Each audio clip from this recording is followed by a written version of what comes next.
ஆதியாகமம் 8ஆம் அதிகாரம். 1.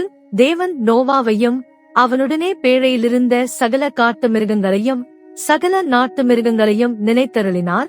தேவன் பூமியின் மேல் காற்றை வீச பண்ணினார். அப்பொழுது ஜலம் அமர்ந்தது. 2. ஆழத்தின் ஊற்றுக்கண்களும் வானத்தின் மதகுகளும் அடைபட்டன. வானத்து மழையும் நின்று போயிற்று. 3. ஜலம் பூமியிலிருந்து நாளுக்கு நாள் வற்றிக் கொண்டே வந்தது. 180 நாளுக்கு பின்பு ஜலம் வடிந்தது. 4. 7ஆம் மாதம் 17ஆம் தேதியிலே பேழை அரராத் என்னும் மலைகளின் மேல் தங்கிற்று. 5. 10ஆம் மாதம் மட்டும் ஜலம் வடிந்து கொண்டே வந்தது.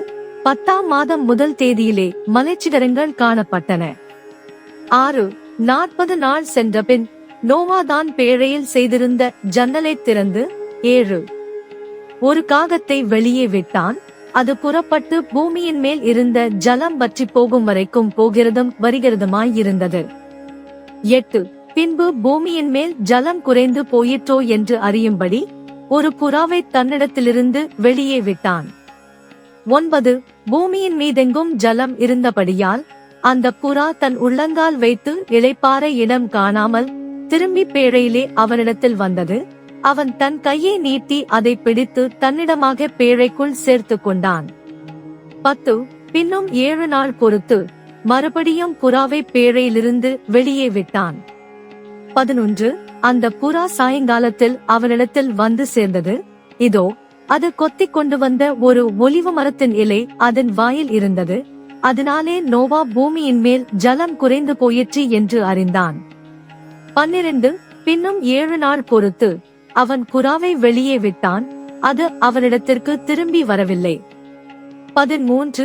அவனுக்கு 601 வயதாகும் வருஷத்தில் முதல் மாதம் முதல் தேதியிலே பூமியின் மேல் இருந்த ஜலம் வற்றி போயிற்று. நோவா பேழையின் மேல்தட்டை எடுத்து பார்த்தான். பூமியின் மேல் ஜலம் இல்லாதிருந்தது. 14. 2ஆம் மாதம் 27ஆம் தேதியிலே பூமி காய்ந்திருந்தது. 15. அப்பொழுது தேவன் நோவாவை நோக்கி, 16. நீயும் உன்னோடே கூட உன் மனைவியும் உன் குமாரரும் உன் குமாரரின் மனைவிகளும் பேழையை விட்டு புறப்படுங்கள். 17. உன்னிடத்தில் இருக்கிற சகலவித மாம்சஜந்துக்களாகிய பறவைகளையும் மிருகங்களையும் பூமியின் மேல் ஊறுகிற சகல பிராணிகளையும் உன்னோடே வெளியே வரவிடு. அவைகள் பூமியிலே திரளாய் வர்த்தித்து பூமியின் மேல் பலுகி பெருக கடவது என்றார். 18. அப்பொழுது நோவாவும் அவன் குமாரரும் அவன் மனைவியும் அவன் குமாரரின் மனைவிகளும் புறப்பட்டு வந்தார்கள். 19. பூமியின் மேல் நடமாடுகிற சகல மிருகங்களும் ஊறுகிற சகல பிராணிகளும் சகல பறவைகளும் ஜாதி ஜாதியாய் பேழையிலிருந்து புறப்பட்டு வந்தன. 20.